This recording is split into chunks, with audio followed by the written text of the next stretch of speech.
तुम्हारा मेरे साथ होना ज्यादा जरूरी है। समझो ना प्लीज बात को। संजू, मैंने कहा ना तुम्हें। नीति यार,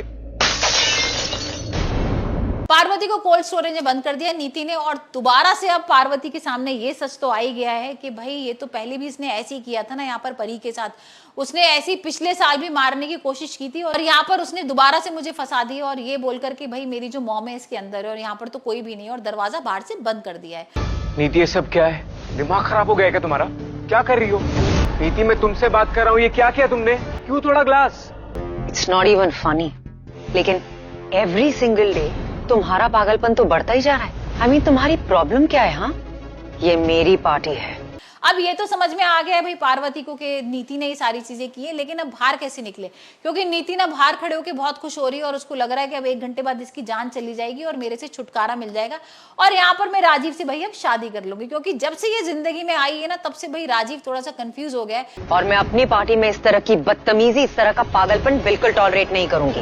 पार्वती ने बिल्कुल सही किया था तुम्हें जेल भेजवाकर, because that's where you belong, either in a mental asylum और अ जेल। तुम वही बिल्कुल ठीक रहोगी। वो शादी करने वाला भी था, लेकिन अब जैसे इसने पार्वती को देख लिया है तो अपनी परी को ढूंढता रहता है उसमें। और यहाँ पर नीति बहुत खुश हो रही है, लेकिन वहीं पर भाई जो पार्वती है ना, उसकी हालत बहुत खराब है, एकदम ठंड बढ़ गई है। और हमने देखा ही था ना कि वहाँ लोग बात भी कर रहे थे कि टेम्परेचर इसका 1-2 घंटे में बढ़ जाएगा, और इतना बढ़ जाएगा कि जो भी अंदर जाएगा उसकी मौत हो जाएगी। गलती से टूट गया ये ग्लास। वैसे तुमने विपासना के बारे में तो सुना ही होगा ना। मेडिटेशन, विपासना तुम्हारी पागलपंती के लिए, तुम्हारी बेवकूफियों के लिए परफेक्ट जगह है।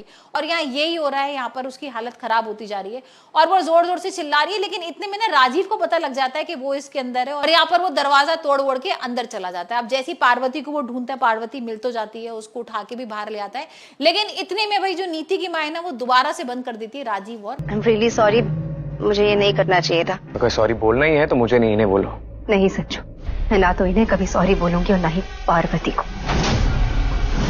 पार्वती को अब भाई जैसी वो बाहर से बंद कर देती है तो ना राजीव यहाँ जोर जोर से चिल्ला रहा है कि खोलो खोलो, और लेकिन उसको ये नहीं पता है कि नीति की माँ ने बंद कर दिया है। अब भाई हमने देखा ही था ना कि नीति की माँ कितनी गुस्से में है, क्योंकि यहाँ पर राजीव ने मना कर दिया था कि वो नीति से शादी नहीं करेगा और वो तो परी से प्यार करता है। तो यहाँ भाई वो पहले से इतनी बौखलाई हुई थी और उसको लग रहा था कि अब पार्वती भी इसके अंदर है, और यहाँ पर उसको लग रहा था कि पार्वती का सच जब सामने आएगा तभी तो वो नीति से शादी करेगा। और यहाँ पर भाई राजीव और जो पार्वती है वो जोर जोर से चिल्ला रहे हैं कि हेल्प करो, बाहर निकालो हमको।